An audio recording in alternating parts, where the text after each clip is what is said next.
yow benn instant bi ñoo yuuxu naan Sonko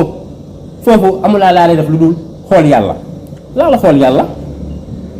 yàlla moomu moo def Sonko sa xol yi jarul nga di ko xool jarul nga la xool yàlla Pape Djibril Fall ma ne jarul nga la xool yàlla non dem fële kàcc wala mu la deete waaye nga demati seen TV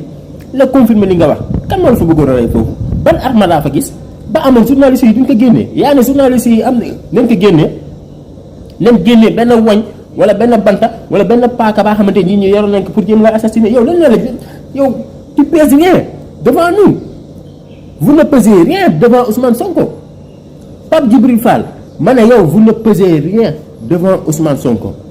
doo dara si de kanam Ousmane Sonko fi mu jaar baa fa jaaree du mën a taxi benn mais ay puub laa tax yow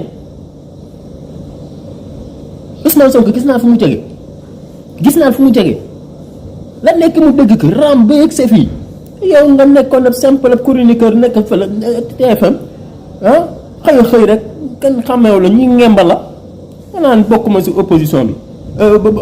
bokkuma parti ànduma parti au pouvoir ànduma parti au pouvoir te doo jàppale opposition ba ñoo xeex te doo leen jàppale il faut arrêter say tappale yi